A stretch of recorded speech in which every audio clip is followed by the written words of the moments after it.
শীতের শেষ, একটু একটু করে গরম পড়ছে। চারিদিকে কেমন একটা থমথমে দম চাপা পরিবেশের সৃষ্টি হয়েছে। অনেকক্ষণ আগে থেকেই আসন্ন ঝড় বৃষ্টির একটা আভাস পাওয়া গেছিল।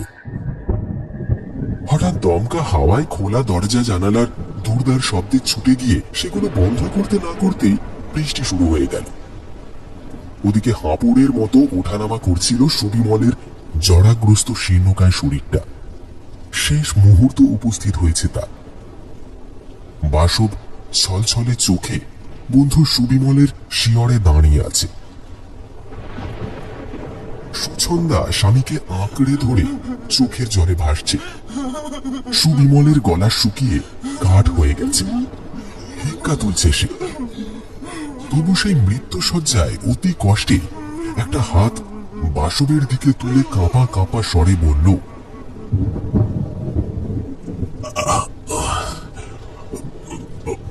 ভাই ভাই বাসব, আমি আমি আমি চললাম। তুই তুই সুছন্দাকে দেখিস দেখিস, কথা দে ওকে ওকে তুই বিয়ে করবি। তবে আমি আমি শান্তিতে মরতে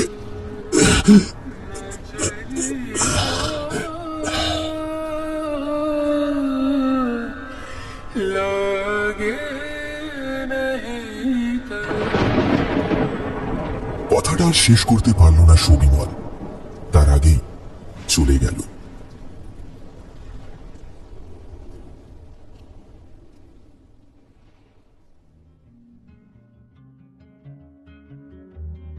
এই ঘটনার বেশ কয়েক মাস পর বাসব একদিন দুপুরে একটা প্রস্তাব নিয়ে সুবিমলের বাড়ি গেল। সুছন্দা নিজেকে প্রায় নজরবন্দি করে রেখেছিল। বাসব বলল, সুবিমল সবসময় বলতো ওর কিছু হলে আমি যেন তোমাকে দেখি। তোমার মনে আছে নিশ্চয়ই, শেষ মুহূর্তে আমাদের বিবাহের কথাও বলে গেল। তাহলে বিয়েটা হতে বাধা কোথায় সুছন্দা? এখন তো বলছি না, সুবিমলের বাৎসরিকের পর বিয়েটা সেরে নিলে কেমন হয়? সুছন্দার চোখে অশ্রু টলমল করছে। বেশ কয়েক মাস হলো মানুষটা চলে গেছে, কিন্তু সে এখনো তার দেহ মন সমস্তটা জুড়ে রয়েছে, ভবিষ্যতেও তাই থাকবে। সুতরাং বাসবকে বিয়ে করার কোনো প্রশ্নই ওঠে না। সুছন্দা স্পষ্ট কথার মানুষ, সে বলল, আমার পক্ষে বিয়ে করা সম্ভব নয় বাসব। তুমি বরং একটা ভালো মেয়ে দেখে বিয়ে করে তার সাথে সংসার পাতো। তুমি নামকরা শিল্পী, পাত্রীর অভাব হবে না। বাসব আর কিছু বলেনি। এরপর প্রত্যাখ্যাত হয়ে চুপচাপ চলে এসেছিল। তারপর শহর থেকে অনেক দূরে ভিন গাঁয়ে গিয়ে নতুন করে শিল্পী জীবন আরম্ভ করেছিল। গায়ের নাম লাশখাকি। লাশখাকিতে পাকাপাকি চলে আসার পর একদিন এক আত্মীয়ের বিয়ে উপলক্ষে শহরে গিয়েছিল বাসব। সেখান থেকে ফেরার পথে আকাশ কালো করে বৃষ্টি শুরু হলো। গ্রামের পথঘাট এমনিতেই সন্ধ্যের পর নিস্তব্ধ হয়ে যায়, তার উপর ঝড় বৃষ্টি হলে তো কোনো কথাই নেই। রাস্তা দিয়ে হেঁটে যাওয়াই দায় হয়ে পড়ল। কর্দমাক্ত মেঠো পথ ধরে হাঁটতে রীতিমতো অসুবিধা হচ্ছিল বাসবের। তবু এই গ্রাম্য জীবনই তার ভালো লেগে গেছে। ইদানিং শিল্পী হিসেবে তার বেশ নামডাকও হয়েছে। দূর দূরান্ত থেকে ধনী শৌখিন লোকেরা তার কাছে ছুটে আসে মূল্যবান মূর্তি এবং দুর্দান্ত সব তৈলচিত্রের আকর্ষণে। পছন্দ হলেই মোটা টাকার বিনিময়ে সেসব কিনে নিয়ে যায়। প্রিয় বন্ধু সুবিমল মারা যাওয়ার পর থেকে বাসবের আর শহরে মন টেকে না। তাই এই নতুন গায়ে একটা পুরনো বাড়ি কিনে গত 5 বছর ধরে এখানেই স্থায়ীভাবে বাস করছে সে। লাশখাকির জল হাওয়া চমৎকার। সুবিমলের আকস্মিক মৃত্যুতে মানসিক যন্ত্রণায় তার শরীর স্বাস্থ্য ভেঙে পড়েছিল। এখানে আসার পর থেকেই শরীরটা বেশ শুধরেছে। সময়ের নিয়মে মনটাও অনেকটা হালকা হয়েছে। বাসবের বাড়িটা পুরনো হলেও একেবারে ঝরঝরে নয়। ব্রিটিশ আমলের পুরনো বাড়ি। গায়ের লোকেরা আজও এই বাড়িটিকে সাহেব কুঠি বলেই ডাকে। বহুকাল আগে এক সাহেব নাকি তার স্ত্রীকে নিয়ে এই কুঠিতে বাস করত। তারপর এক রাতে তাদের মধ্যে খুব বচসা হয়। সাহেব তার স্ত্রীকে খুন করে গলায় দড়ি দিয়ে আত্মহত্যা করে। সেই থেকে এই সাহেব কুঠি বন্ধ হয়ে পড়েছিল। সেখানে নাকি দিন দুপুরেও ভূতের উপদ্রব হতে দেখা যায়। বাসব যখন বাড়িটা দেখতে এসেছিল তখন গ্রামবাসীদের অনেকেই এই কাহিনী শুনিয়ে বাড়িটা কিনতে বারণ করেছিল। বাসব সব গুজবে কান দেয়নি। সে কোনো কালে ভূত প্রেতে বিশ্বাস করে না। তাছাড়া পুরনো বাড়ি নিয়ে চিরকাল মানুষের মনে কিছু না কিছু ভয় বা কুসংস্কার দানা বেঁধেই থাকে। তাই ওসব কথা আজগুবি ভেবে উড়িয়ে দিয়েছিল সে। বাড়িটা ইতিপূর্বে বহুবার হাত বদল হয়েছে। বাড়ির বর্তমান মালিক বাড়িটাকে বলতে গেলে এক প্রকার জলের দরে বাসবের কাছে বিক্রি করেছে।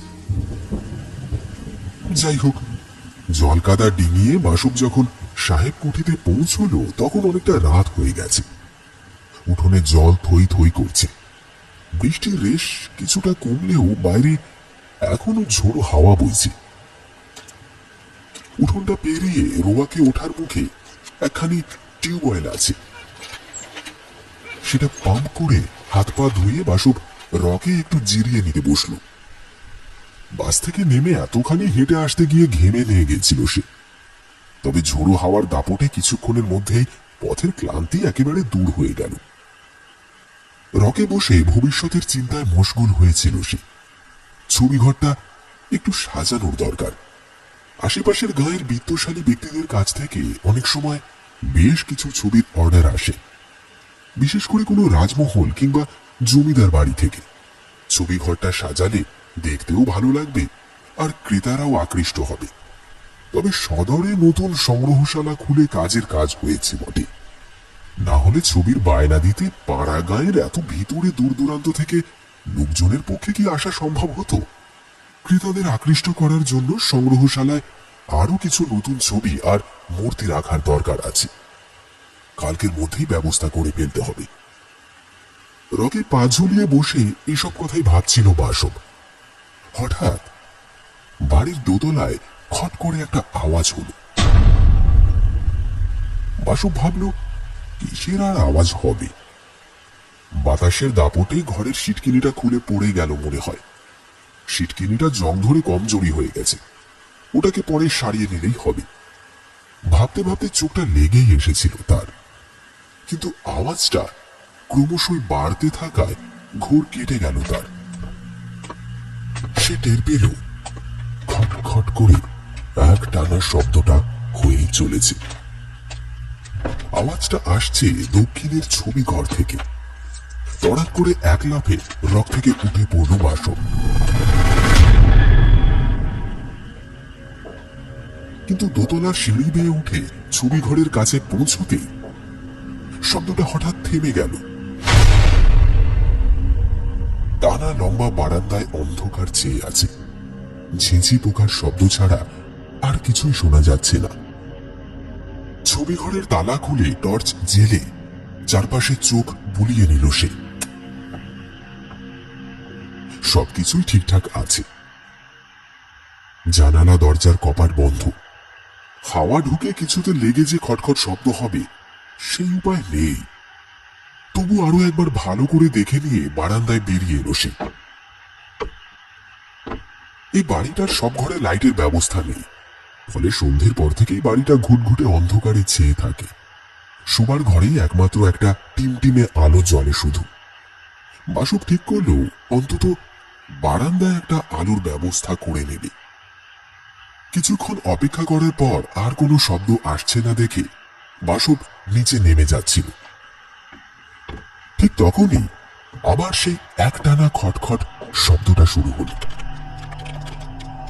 আওয়াজটা আবার সেই ছবি ঘরের ভিতর থেকেই আসছে।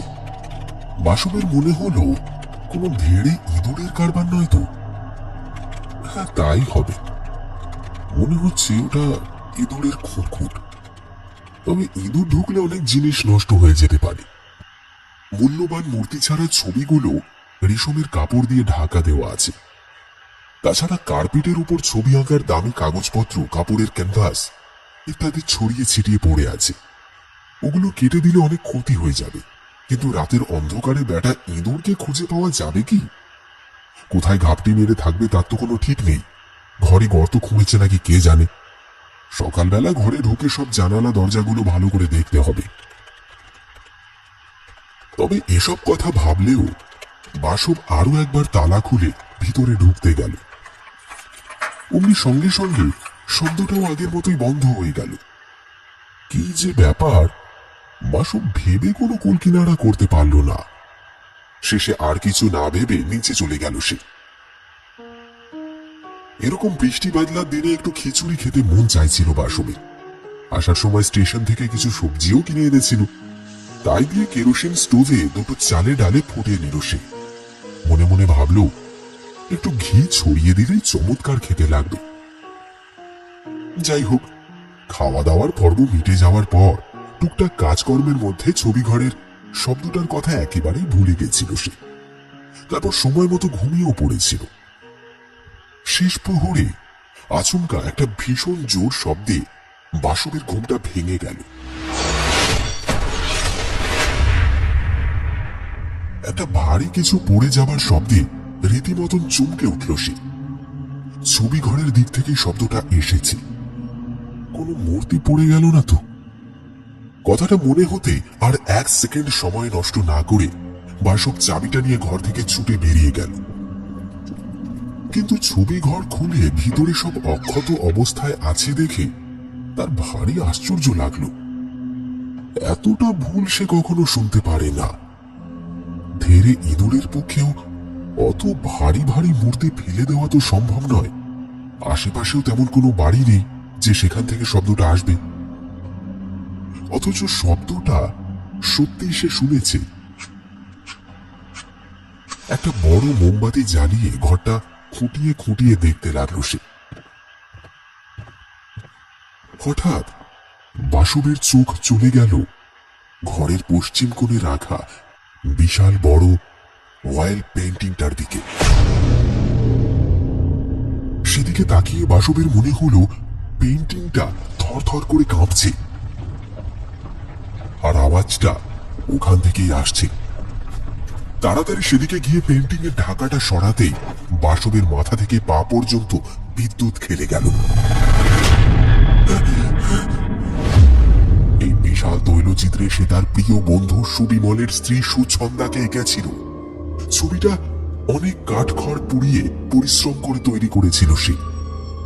এই মুহূর্তে সেই ছবিটা সম্পূর্ণ বদলে গেছে। সে দেখল ছবিতে সুছন্দার জায়গায় ভয়ঙ্কর এক এলোকেশী নারী মূর্তি দাঁড়িয়ে আছে, যার ঠোঁটের কষ দিয়ে টাটকা রক্ত গড়াচ্ছে। রক্ত মাখা লাল সাদা দাঁত বের করে তার দিকে তাকিয়ে বিশ্রী হাসি হাসছে। হাসতে হাসতে ছবিটা হঠাৎ ফ্যাঁস ফ্যাঁসে স্বরে কথা বলে উঠল। রে বাসব, চিনতে পারছিস নাকি একেবারে ভুলে গেছিস? যেমন ভয়ঙ্কর মূর্তি তেমনি তার ভয়ানক হাসি।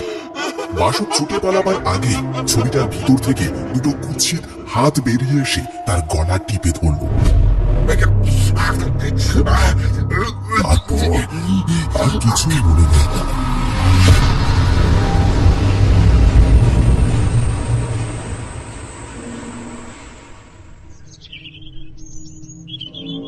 সকাল 7টা নাগাদ সদর দরজায় ঘন ঘন কড়া নাড়ার শব্দে আর কানু গোয়ালার ডাকে ঘুম ভাঙল বাসবের। আরে বাবু, দুধ নিয়ে এসে গো, কোথায় গেলে গো?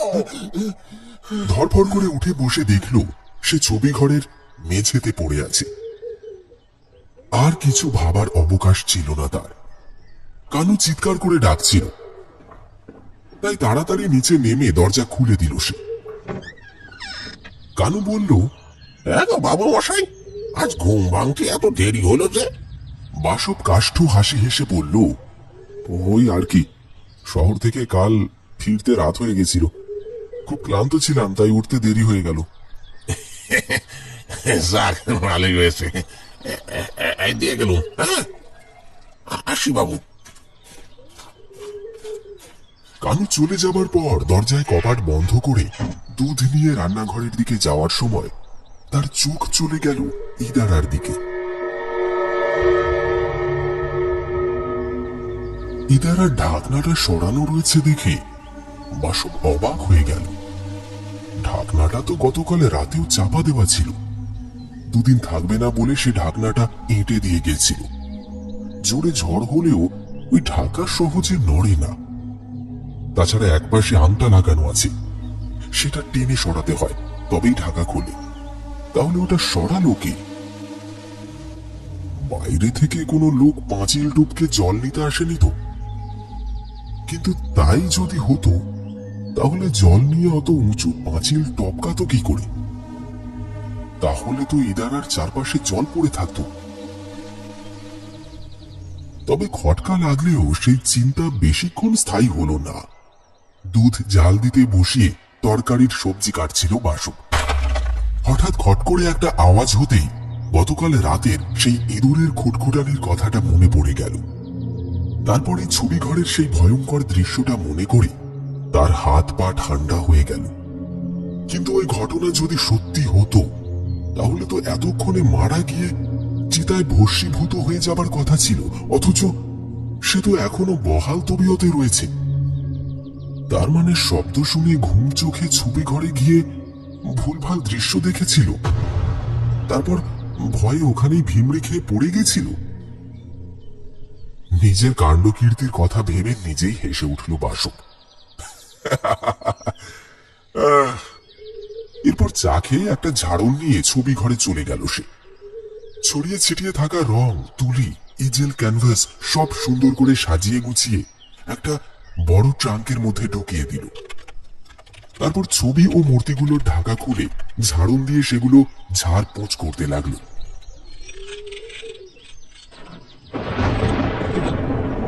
এমন সময় মুহূর্তের মধ্যে আবহাওয়া বদলে গিয়ে আবার ঝড় বৃষ্টি শুরু হলো। এমনিতেই আকাশ কালো মেঘে ঢাকা ছিল, তার উপর বৃষ্টির ছাঁট আসছে দেখে জানালার কপাটগুলো বন্ধ করে দিতেই ঘরটা আবার রাতের মতো অন্ধকার হয়ে গেল। তারপর বাইরে এসে দরজার শিকল তোলার সময় তার খেয়াল হলো চশমাটা ঘরের ভিতরে ফেলে এসেছে। অগত্যা আবার দরজা খুলে ভিতরে গেল সে, কিন্তু টুলের উপর রাখা চশমাটা চোখে এঁটে যেই না বেরোতে গেল, সঙ্গে সঙ্গে সুচন্দার তৈলচিত্রের পাশে রাখা শ্বেত পাথরের মূর্তিটা শব্দ করে নড়ে চড়ে উঠল। মনে হলো মূর্তিটাকে যেন কেউ দু হাত দিয়ে ধরে জোরে জোরে ঝাঁকাচ্ছে। তারপরেই সে টের পেল মূর্তিটা আপনা থেকেই নড়ছে। বাসবের বুকের ভিতরটা ঢিপ ঢিপ করতে লাগলো। বিদ্যুতের শিহরণ খেলে গেল তার গোটা শরীরে। এই কি করে সম্ভব? একটা মূর্তি কিভাবে আপনা আপনি নড়তে পারে? ভয়ে ভাবনায় কিংকর্তব্য বিমূঢ় হয়ে দাঁড়িয়েছিল সে। এমন সময় ঘাড়ের কাছে একটা ভারী শ্বাস প্রশ্বাসের শব্দ পেয়ে যার পরনায় চমকে উঠল সে। ঘাড় ঘুরিয়ে পিছনে তাকাতেই একটা অবিশ্বাস্য ঘটনা দেখে হাড় হিম হয়ে গেল তার। সে দেখল যে মূর্তিটা এতক্ষণ সুচন্দার তৈলচিত্রের পাশে স্থির হয়ে দাঁড়িয়েছিল, সেটা এখন তার পিছনে এসে দাঁড়িয়ে চাপা গর্জন করছে। ভয়ে গলা শুকিয়ে কাঠ হয়ে গেল বাসবের। এ কি করে হতে পারে? কে ওখানে? ওই মূর্তিটাকে এখানে কে নিয়ে এসেছে? কে আছো এই ঘরে? শিগগিরই বেরিয়ে এসো, নইলে মেরে ফেলবো একেবারে। বাসবের কথার কোনো উত্তর দিল না কেউ। ওই মূর্তিটার ভিতর থেকে ক্রুদ্ধ গর্জন ভেসে এলো শুধু। গর্জনটা ক্রমশ অট্ট হাসিতে পরিণত হলো। কে যেন খ্যানখ্যানে গলায় হাসতে হাসতে বলল, কিরে বাসু, ভালো আছিস তো? তোর তো এখন অনেক নাম ডাক, তাই না? নিজের চোখে তাই তো দেখতে এলাম তোকে। বাসুদের হাত পা অসাড় হয়ে গেছে, ওখানেই স্তব্ধ হয়ে দাঁড়িয়ে রইল সে। তারপর এক সময় পড়ে গেল ধপ করে। কিছুক্ষণের জন্য তার হৃদযন্ত্রের ক্রিয়া যেন থমকে গেছিল। খানিক আগেই ঝড় বাদল থেমে গিয়েছে। বাসু তবুও চোখ বুঝে মাটিতেই পড়েছিল। রোদের ঝিলিক এসে চোখে মুখে লাগতে তার হুঁশ ফিরে এলো।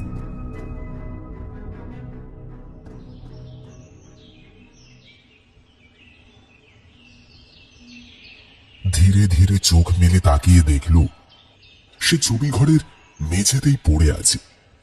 তবে কোথাও কোনো অস্বাভাবিকতা নেই।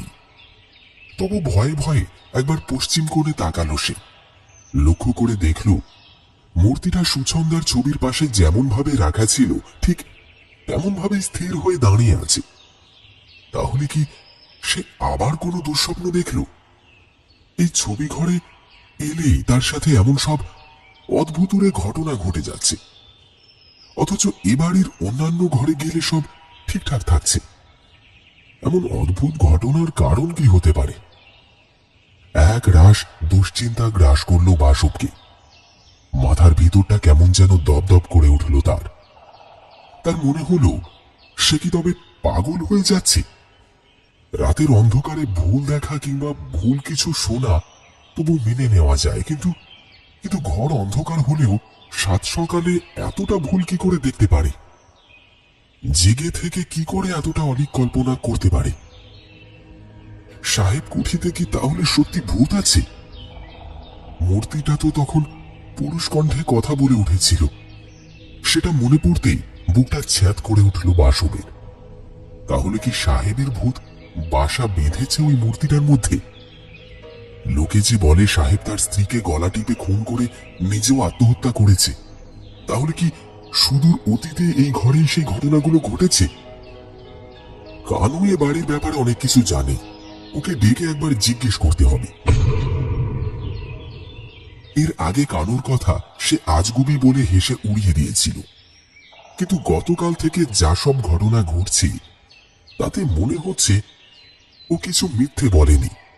হয়তো সাহেব এবং মেম সাহেব দুজনের আত্মাই এই ছবি ঘরে ঘোরাফেরা করছে। গত রাতে সুছন্দার ছবিতে হয়তো মেম সাহেবের প্রেতাত্মাকেই দেখেছে। না জেনে শুনে এই ঘরটাকে ছবি ঘর হিসেবে ব্যবহার করা উচিত হয়নি তার। কানুর সাহায্যে এখান থেকে সবকিছু সরিয়ে অন্য ঘরে রাখতে হবে, সেখানেই আবার নতুন করে সাজিয়ে নিতে হবে। আর এই ঘরটা বহু বছর ধরে যেমন তালাবন্ধ হয়ে পড়েছিল তেমন ভাবেই থেকে যাবে। সঠিক সিদ্ধান্ত নিতে পেরে একটু নিশ্চিন্ত হলো সে। সেদিন রাতে আর কোনো অস্বাভাবিক ঘটনা ঘটল না, কোনো শব্দ শোনা গেল না। বাসব সেদিন বিকেলে কানুর সাথে সমস্ত কথা বলে ব্যবস্থা করে রেখেছিল। পরদিন সকালে কানু যখন দুধ দিতে এলো, ওর সাহায্যে দক্ষিণের ছবি ঘর সম্পূর্ণ খালি করে সমস্ত জিনিসপত্র বাসবের শয়ন কক্ষের পাশের ঘরে স্থানান্তরিত করা হলো। কানুকে যদিও এর জন্য মোটা টাকা বকশিশ দিতে হয়েছিল, কিন্তু তার বদলে বিরাট একটা ঝামেলা থেকে তো মুক্তি পাওয়া গেল, সেটা ভেবেই হাঁপ ছেড়ে বাঁচল সে। সারাদিন ধরে নতুন ছবি ঘরটা সুন্দর করে সাজালো বাসব। তাই ক্লান্ত হয়ে রাত 9টার মধ্যেই খেয়ে দিয়ে শুয়ে পড়ল সে। নতুন ছবি ঘর নিয়ে নানান কথা ভাবতে ভাবতে একসময় ঘুম এসে গেল তার চোখে।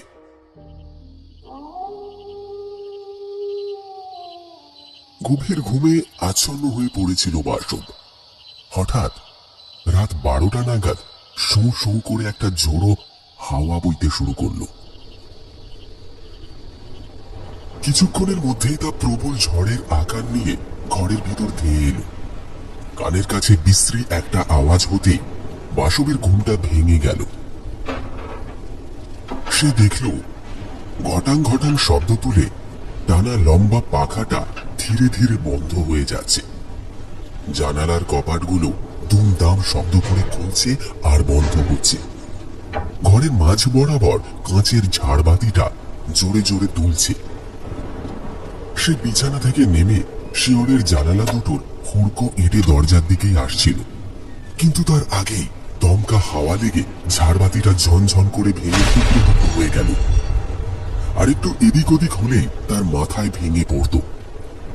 ভাবতেই বুকটা ছ্যাঁত করে উঠল বাসবের। ওদিকে ঝড়ের সাথে পাল্লা দিয়ে মুষলধারে বৃষ্টি নেমেছে।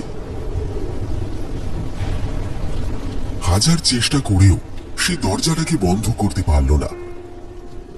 বারান্দা গ্রিল দিয়ে ঘেরা, তাই সিঁড়ির গেট বন্ধ করে বাসব রোজ রাতে দরজা খোলা রেখেই শুতে যায়। কিন্তু আজ তার মনে হচ্ছে দরজাটা বন্ধ করে শোয়াই উচিত ছিল।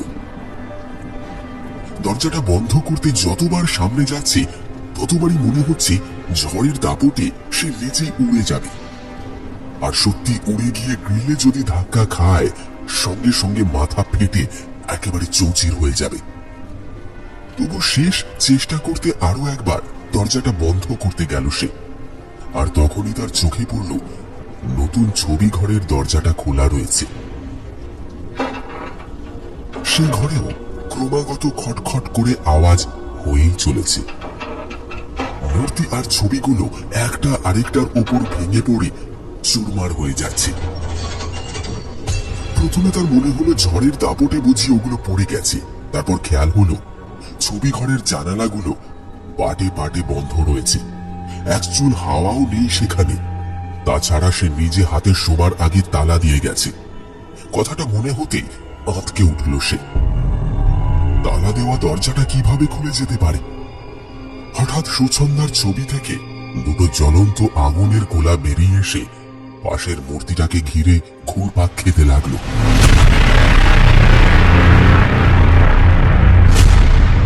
কয়েক মুহূর্তের মধ্যে সেই স্থির মূর্তিটা হঠাৎ দ্রুত গতিতে এগিয়ে এলো বাসবের দিকে। বাসব দ্রুত সেখান থেকে ছুটে পালাতে গিয়ে টের পেল একটা ভয়ঙ্কর ছায়া মূর্তি তার শয়ন কক্ষে ঢুকে লোহার মতন শক্ত দুটো হাত দিয়ে দরজার পাল্লা ধরে দাঁড়িয়ে আছে। দুটো হিংস্র রাগী চোখ থেকে প্রতিহিংসার আগুন ঝরে পড়ছে। আর তার পিছনে দাঁড়িয়ে আছে ছবি থেকে বেরিয়ে আসা সেই ভয়ঙ্কর নারী মূর্তি। উভয়েরই ঠোঁটের কষ বেয়ে রক্ত গড়িয়ে বুকের কাছে জমাট বেঁধেছে। শিকারীকে হাতের কাছে পেলে যেমন ভাবে বন্য সাপদের দল আনন্দে ঝাঁপিয়ে পড়ে, ঠিক তেমন ভাবে বাসবকে দেখে তারা পৈশাচিক উল্লাসে ফেটে পড়েছে। হঠাৎ তাদের নাক মুখ দিয়ে গল গল করে বিষাক্ত নীলচে ধোঁয়া বেরিয়ে এলো। সে জানে আত্মরক্ষার চেষ্টা করা বৃথা। পা দুটো হঠাৎ করে কেমন যেন কমজোরি হয়ে গেছে। ছুটে পালানো তো দূরের কথা, বেশিক্ষণ ভর দিয়ে দাঁড়াতেও পারছে না। মাথাটা ঘুরছে, চোখে অন্ধকার দেখছে, কানে ক্রুদ্ধ গর্জন আর হাসির শব্দ ভেসে আসছে। পুরুষালী গলায় কেউ বলছে, তোর তোর মৃত্যু আজ আসন্ন।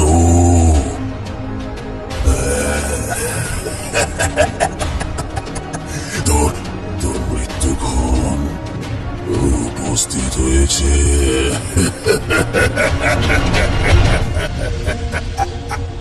আতঙ্কে চিৎকার করতেও যেন ভুলে গেছে বাসব। কিছুক্ষণের মধ্যেই সেই বিষ ধোঁয়া শ্বাস নালী দিয়ে প্রবেশ করে সবকিছুকে যেন পুড়িয়ে দিচ্ছে। কিন্তু বাসব একটা কথা কিছুতেই ভেবে পেল না। পুরনো ছবি ঘরটা বন্ধ করে দেওয়া সত্ত্বেও ওই সাহেব আর মেম সাহেবের আত্মা কেন ওকে মেরে ফেলতে চাইছে? কেন ওরা সবসময় ছবি ঘরের ওই বিশেষ মূর্তি আর সুছন্দার তৈলচিত্র থেকেই বেরিয়ে আসছে? এমন পরিস্থিতিতে হঠাৎ বাসবের চোখের সামনে থেকে ধোঁয়ার রেশ কেটে গিয়ে সেই ছায়া মূর্তিদের মুখ দুটো স্পষ্ট হয়ে উঠল। তাদের আসল চেহারা দেখে বাসবের হৃদযন্ত্রের গতি এতটাই বেড়ে গেল যে হৃৎপিণ্ডটা ধক পড়ে যেন তার গলার কাছে উঠে এলো। প্রচন্ড ভয়ে ভয়ে চিৎকার করে সে বলল, তোমরা তোমরা তো অনেকদিন আগে, দয়া করে আমাকে ছেড়ে দাও।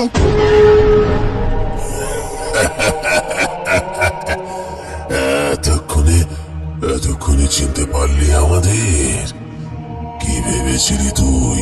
কি ভেবেছিলি কেউ কিচ্ছুটি টের পাবে না? হ্যাঁ? তোকে তোকে দয়া করবো কি করে? কিভাবে দয়া করব? তুই তো শুধু আমাকেই মারিসনি, আমার আমার স্ত্রীকেও মরতে বাধ্য করেছিস।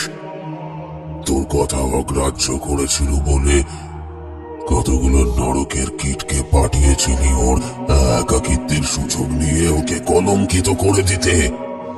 ওরা যখন তোর নির্দেশে ঘরের দরজা ভাঙতে শুরু করলো, নিজের সম্মান বাঁচাতে আমার স্ত্রী বিষ খেয়ে আত্মহত্যা করলো। মনে পড়ছে এবার? মনে পড়েছে তোর? বাসব টের পেল আজ তার নিস্তার নেই। পাপের শাস্তি তাকে পেতেই হবে। সে তখন মৃত্যু ভয়ে চোখ বুজে ফেলেছে। তার চোখের সামনে ভেসে উঠেছে অতীতের সেই দৃশ্যগুলো। সুবিমল আর বাসব তখন ইন্ডিয়ান আর্ট কলেজের ছাত্র ছিল। আর্ট কলেজের শিক্ষক শিল্পী রমানাথ উপাধ্যায়ের একমাত্র মেয়ে সুছন্দার সাথে একটা এক্সিবিশনে তাদের দুজনের পরিচয় হয়ে যায়।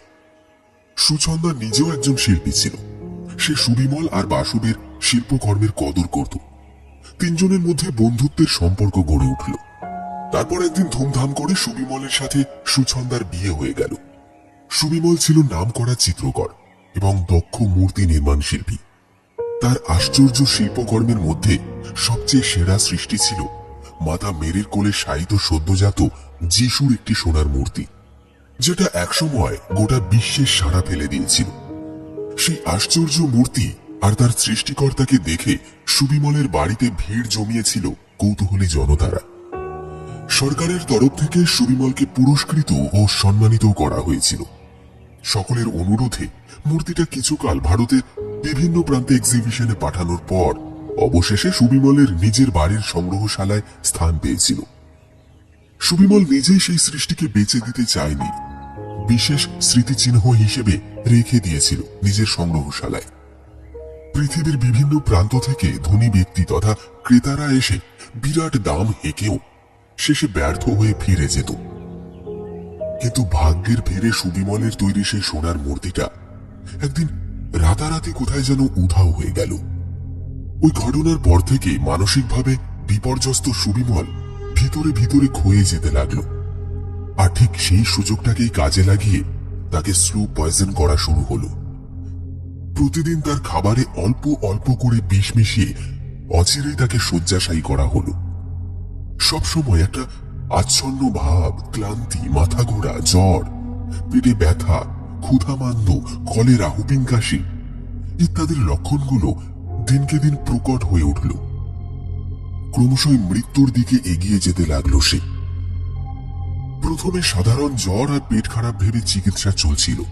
তখনও কেউ বুঝেই উঠতে পারেনি যে প্রচুর টাকার বিনিময়ে সুবিমলদের বাড়ির রাঁধুনি মিনতিকে এই কাজে লাগানো হয়েছে। সুছন্দা যখন ব্যাপারটা টের পেল তখন অনেক দেরি হয়ে গেছে। তবে এই ঘটনার পিছনে কার হাত আছে সেটা সে বুঝে উঠতে পারল না। মিনতি ধরা পড়ে জেল খাটার ভয়ে সুছন্দাকে মেরে অজ্ঞান করে বাড়ি থেকে পালিয়ে গেল। সুছন্দার যখন জ্ঞান ফিরে এলো তখন সুবিমলের অবস্থা প্রায় শেষের দিকে।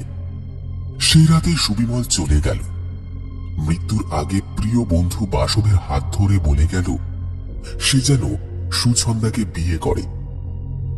সুবিমল নিজেও তখনও জানত না যে কেউ তাকে মেরে ফেলার জন্য স্লো পয়জন করছে।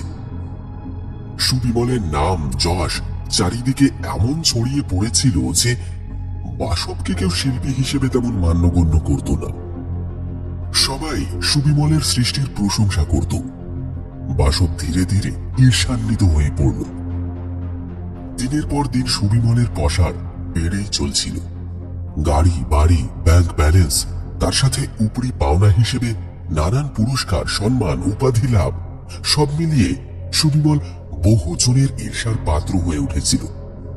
কিন্তু বাসব নিজে একজন দক্ষ শিল্পী হয়েও সুবিমলের জন্য নাম করতে ব্যর্থ হলো।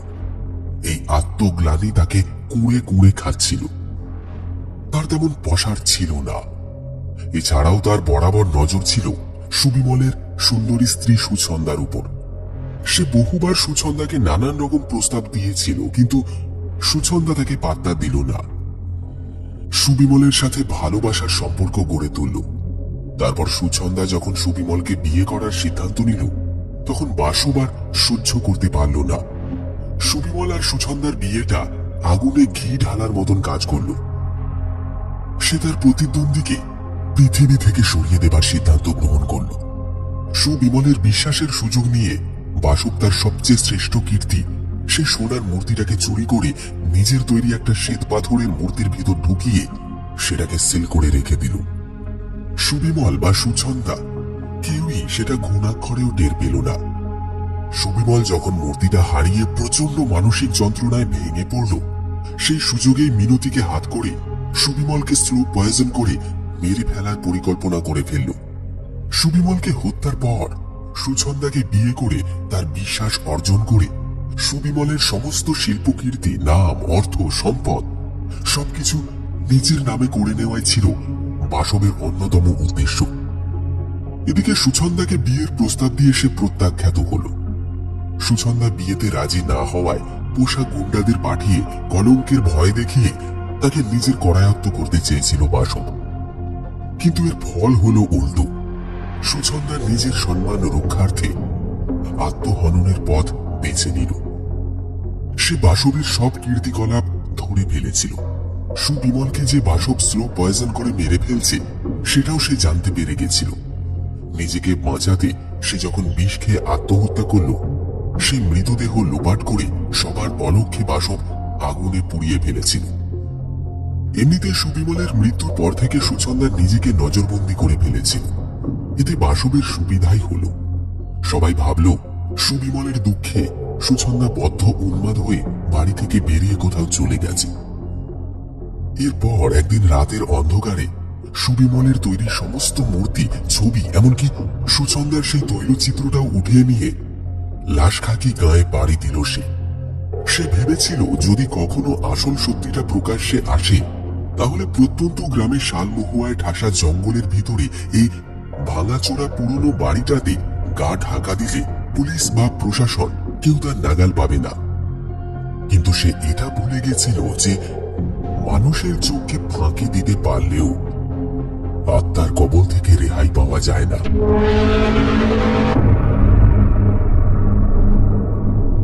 তাই বাসব লাশখাকি গায়ের এই সাহেব কুঠির সন্ধান পেয়ে এখানেই স্থায়ীভাবে বসবাস শুরু করে দিল। সুবিমলের তৈরি শিল্প সৃষ্টিকে নিজের নামে চালিয়ে বেশ ভালোই পসার জমিয়ে ফেলেছিল সে। অবশ্য লাশখাকি গায়ে ছদ্মবেশে আসার পর থেকে সে ছদ্মনামেই পরিচিত হয়েছিল। ধীরে ধীরে তার নাম ডাক চারিদিকে ছড়িয়ে পড়ল দক্ষ ও সফল শিল্পী হিসেবে। এতক্ষণ চোখ বুজে মানুষ চোখে দৃশ্যগুলো দেখছিল বাসু। হঠাৎ হুঁশ ফিরতে মূর্খের মতন পালাবার চেষ্টা করল সে। অর্থের পিশাচ বাসব প্রথম জীবনে সুদের ব্যাপারই ছিল। বহু লোকের সম্পত্তি হস্তগত করতে কৌশলে তাদের সর্বশান্ত করে দিয়েছিল। তাদের অনেকে সপরিবারে আত্মহত্যার পথও বেছে নিয়েছে। কয়েকজনকে বাসব নিজের হাতেও খুন করেছে। তাদের সকলের আত্মা আজ জেগে উঠে প্রবেশ করেছে ছবি ঘরের সব মূর্তিগুলোর ভিতরে। বাসব পালাবার চেষ্টা করতে তারা জীবন্ত ও সচল হয়ে ঝাঁপিয়ে পড়ল।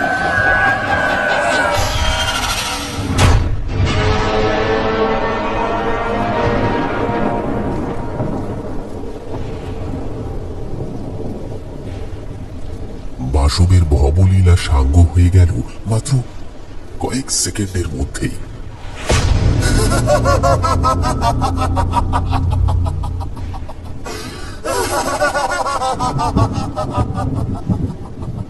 মৃত্যুর পরেও নিজের তৈরি সেই সোনার মূর্তির মায়া কাটাতে পারেনি সুবিমল। সময়ের নিয়মে সুবিমল এবং সুছন্দের আত্মা একই সাথে জেগে ওঠে।